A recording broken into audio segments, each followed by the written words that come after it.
Yeah, we had a hard time building a game where we actually didn't have a gun in it.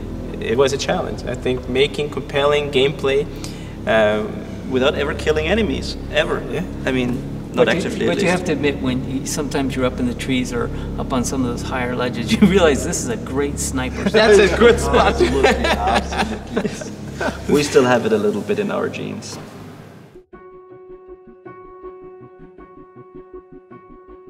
When you play this game, you're playing through the eyes of Robin, so you actually get to play as the child. And I think part of that was, when initially conceived, we wanted to recreate that moment you have when you're a kid and you think about dinosaurs. The entire team came up with the idea. This was not a top-down thing. Nobody came to us, please make this game for us, outsource half of it. It was all made by this one team.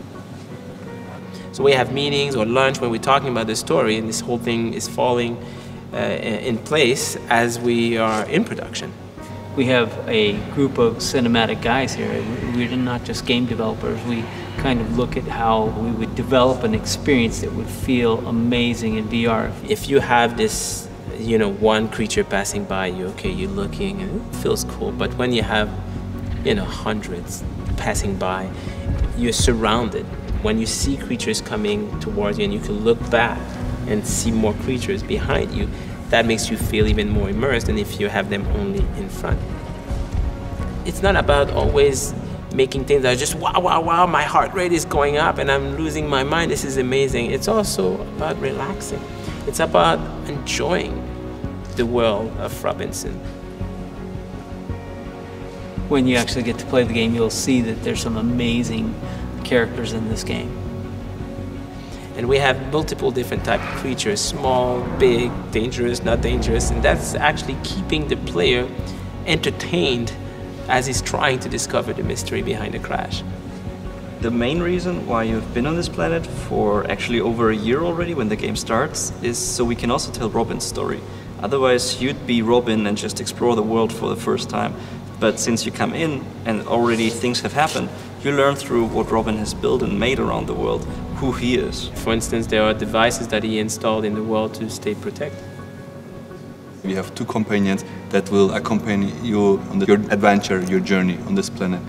The first companion is the floating orb called Higgs. Higgs is short for Highly Intelligent Gyroscopic Scanner. And his job is, of course, to lead the player, as always is with floating orb robots in these games. But ours is a little bit more involved in the story as well. He gives you advice, he leads you. It's like your father figure. And then there's Laika, of course. Laika is our cute dinosaur. Higgs doesn't like Laika because she's a dangerous creature.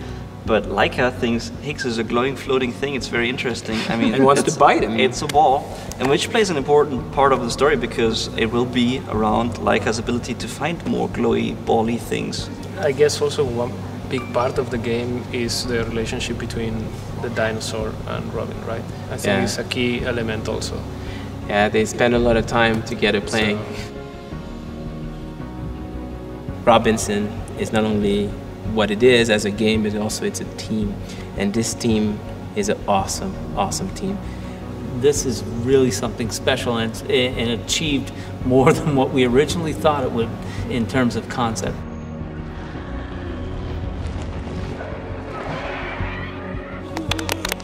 Virtual high five. Achieved with CryEngine.